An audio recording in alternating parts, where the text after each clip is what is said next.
There are people in our business that I don't think can actually think for themselves because they'll hear Nick Saban say this and be like, oh, yeah, he's right, got to change because Nick Saban said it.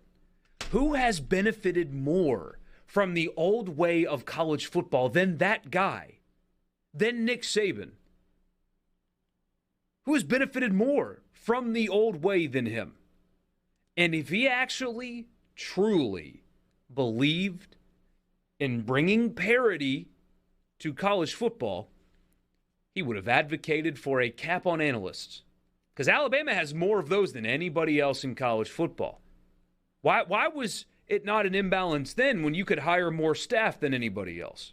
Why is it an imbalance now when players are getting paid, but not when you had more assistants on staff than anybody else in college football? Why hasn't he been advocating, like you said, for a cap on budget? What about recruiting budgets? Your recruiting budget is significantly higher than Ole Miss and Mississippi State's, Nick. Why don't you advocate for a cap on that?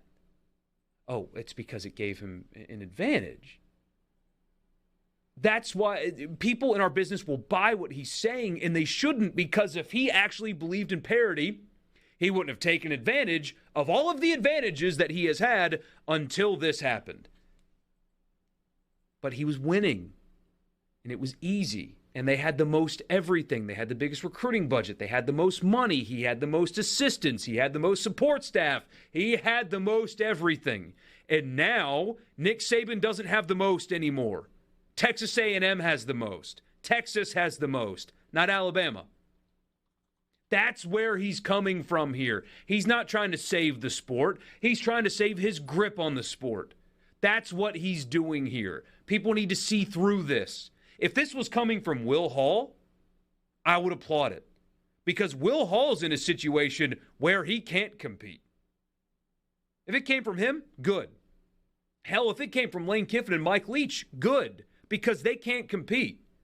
Because Mike Leach can't hire the staff that Nick Saban can hire. Mike Leach doesn't have the recruiting budget, both above board and below board and the in-between board, that Nick Saban does. If it was coming from those guys, I'd listen and applaud it because they would be right. When it's coming from the guy that has dominated the sport for the last 15 years, again, he has coached in 9 of the last 13 national championship games. And he's talking about, oh, we got to stop this because of parity? You are the reason there isn't any parity. But now you're losing your grip, and that's why you're talking about it.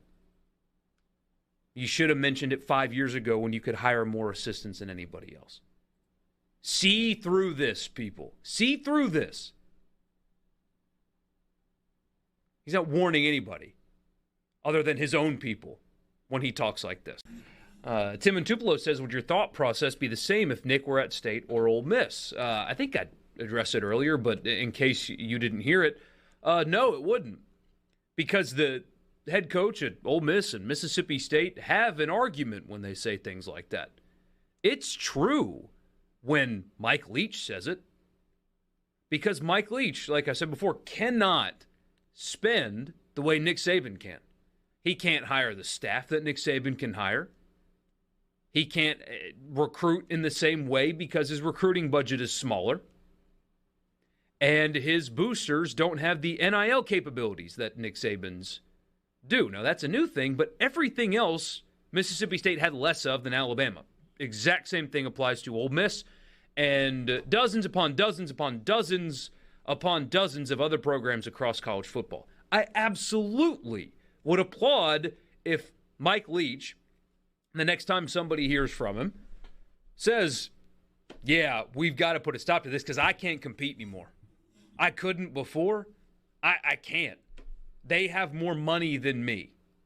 This is not a level playing field. It hasn't been for a while, and it's still not in the NIL era. This isn't new, though. So let's work on fixing that. I would respect the heck out of it.